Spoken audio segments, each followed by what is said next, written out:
మన తండ్రి అయిన దేవుని నుండి మన ప్రభు అయిన యేసుక్రీస్తు నుండి మీకు కృపయు సమాధానము కలుగునుగాక. ఈరోజు వాక్య ధ్యానంలో మత్తయి సువార్త 14వ అధ్యాయము 28వ వచనంలో చూసినట్లయితే, పేతురు, ప్రభువా, నీవే అయితే నీళ్ల మీద నడిచి నీ యొద్దకు వచ్చుటకు నాకు సెలవిమ్ము అని ఆయనతో అనెను. ఆయన రమ్మనగానే పేతురు దోణి దిగి యేసునొద్దకు వెళ్ళుటకు నీళ్ల మీద నడిచాను. కానీ గాలిని చూచి భయపడి మునిగిపోసాగి. చూడండి ప్రియ దేవుని బిడ్డలారా, యేసుక్రీస్తు ప్రభువారు ఎక్కడో ఉన్నారు. శిష్యులందరూ కూడా ధోనిలో ప్రయాణం చేస్తూ ఉన్నారు.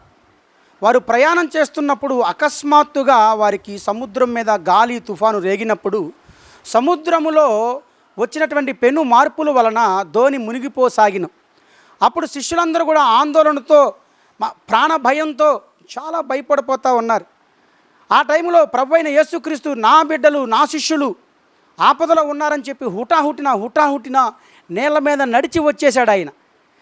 వచ్చేసినటువంటి సమయంలో శిష్యులందరూ కూడా చూశారు. శిష్యులలో కొంచెం యాక్టివ్గా ఉండేటువంటి పేతురు, ప్రభువా, నీవైతే నేను కూడా నీలాగే నీళ్ళ మీద నడిచి రానా అని చెప్పి అడిగినప్పుడు, రా అని చెప్పి అన్నప్పుడు పేతురు చక్కగా నడిచాడు. కొంత తర్వాత గాలిని చూచి భయపడి మునిగిపోసాగాడు.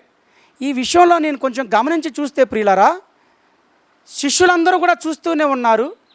ప్రభువు కూడా ఆమడ దూరంలో ఉన్నాడు. పేతురు మాత్రం మధ్యలో ఉన్నాడు. కొంత దూరం నడిచినప్పటికీ కూడా మునిగిపోయాడు.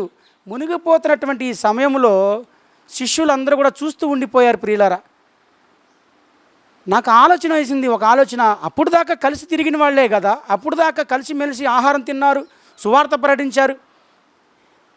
కానీ ఒక వ్యక్తి ప్రాణాపాయ స్థితిలో ఉన్నప్పుడు మాత్రం ఎవ్వరూ కూడా ధైర్యం చేసి ఆ బిడ్డను రక్షిద్దామని కూడా ఏ ఒక్కరు కూడా ఆలోచన చేయలేదు. ఈ వాక్యం ధ్యానం చేస్తున్నప్పుడు నాకు అనిపించింది, నిజమే, సరైనటువంటి ఆపదలు వచ్చినప్పుడు మనుషులకి ఎవరు తోడై ఉంటారు అని చెప్పి ఇక్కడ మనం గమనించి చూస్తే, అటువైపు ప్రభువు ఉన్నాడు, ఇటువైపు స్నేహితులు ఉన్నారు. శిష్యులందరూ కూడా మనం వెళితే మనం చనిపోతాం అని చెప్పి వాళ్ళు ధోనిలోనే ఉండిపోయారు. ఈరోజు ప్రియ దేవుని బిడ్డలారా, నువ్వు గమనించాలి, నాకు నా స్నేహితులు ఉన్నారు, నా బంధువులు ఉన్నారు, నా నైబర్స్ ఉన్నారు, ఇంకా ఎవరో ఉన్నారని చెప్పి నీవు అతిశయిస్తున్నావేమో. కానీ నీకు ఆపద రానంత వరకే వాళ్ళు నీతో తిరుగుతూ ఉంటారు. నీకు సమస్య వచ్చినప్పుడు, నీకు ఇబ్బంది వచ్చినప్పుడు, నీకు ఆర్థికంగా ఎవరైనా నష్టపరిచినప్పుడు, నీకు ధనం కావలసినప్పుడు ఎవ్వరు కూడా సహాయం చేయరు. కేవలము ప్రేక్షక పాత్ర వహిస్తారు. అంటే వాళ్ళు చూస్తూ ఉండిపోతారు. మీరు ఫోన్లు చేసినా లిఫ్ట్ చేయరు వాళ్ళు. ఇక అప్పుడు దాకా కలిసి తిరిగిన వాళ్ళే కదా, ఆపదలో ఉన్నాను అని చెప్పి వాళ్ళు తెలుసుకొని మీ ఫోన్లు కూడా బ్లాక్లో పెడతారు. ప్రియ దేవుని బిడ్డలారా, గమనించండి, శిష్యులందరూ కూడా మేము వెళితే మేము మునిగిపోతామని ఆలోచన చేశారు. కానీ మన ప్రభు అయిన యేసుక్రీస్తు ఏం చేశాడు? వెంటనే యేసు చెయ్యి చాపి అతన్ని పట్టుకొని పైకి లేవనెత్తినట్టుగా మనకు కనబడతా ఉంది. ప్రభు అయిన యేసుక్రీస్తే మనకు ఆపదలో అయినా, ఇరుకులో అయినా, ఇబ్బందులు అయినా వచ్చి పట్టుకొని లేవనెత్తి వెన్నుతట్టి చక్కని ఆలోచన చెప్పి నడిపిస్తాడు. ప్రియ దేవుని బిడ్డలారా, మనుషులను నమ్ముకున్నట్టు కంటే యెహోవాను ఆశ్రయించడం మేలని మీకు తెలియదా? ఆ దినాల్లో నయోమిని గమనించండి ఒకసారి.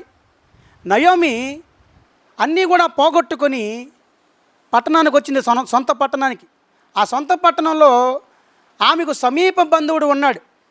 ఆమెకు ఉన్నటువంటి ఆ యొక్క స్థలాలు కానీ పొలాలు కానీ విడిపించడానికి ఆ సమీప బంధువుడు ముందుకొచ్చాడు. కానీ తర్వాత వెనక్కి అడిగేసేసాడు, నేను విడిపించలేని వీరిని అని చెప్పి వెనకేసాడు. అప్పుడు కూడా గమనించి చూస్తే బంధువులు కూడా నయోమికి ఎవరు తోడు రాలా. అయితే దూరపు వాడు అనగా బోయాజు అనగా ప్రభు అయిన యేసుక్రీస్తుకు ముంగుర్తు కనుక ఆ ప్రభు అయిన యేసుక్రీస్తు నేను విడిపిస్తానని చెప్పి ఆయన ముందుకొచ్చి నయోమిని కాపాడినట్టుగా మనకు కనబడుతోంది. ప్రియ దేవుని బిడ్డలారా, మీరు ఎవరిని నమ్ముకుంటున్నారో మీరు గమనించండి.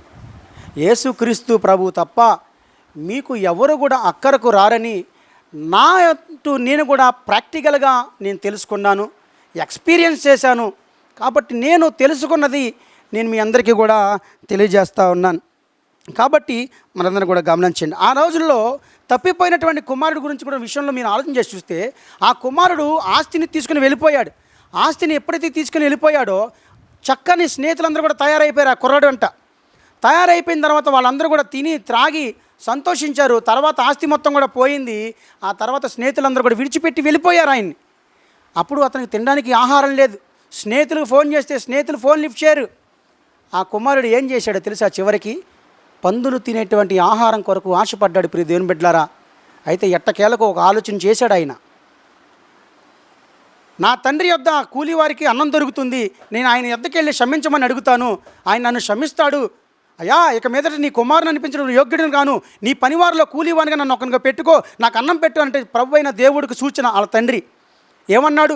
ప్రశస్తమైన వస్త్రాలు తెప్పించండి, చేతికి ఉంగరం తొడిగించాడు, చెప్పులకి పాదాలకి చెప్పులు తొడిగించాడు, అలాగే కొవ్విన ఎద్దులు వధించాడు, వాయిద్యాలు వాయించాడు, మంచి విందు చేసినట్టుగా కనబడతా ఉంది.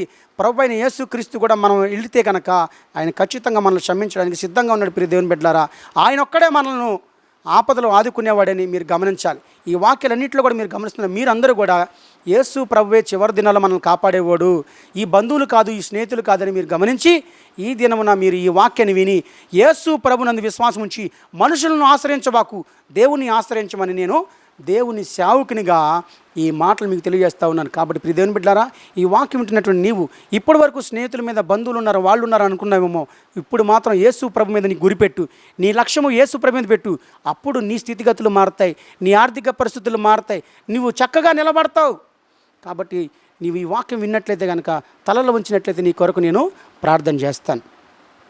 స్తోత్రములు తండ్రి, పరిశుద్ధుడైన మా ప్రభువానికి వందనాలు, స్తోత్రాలు.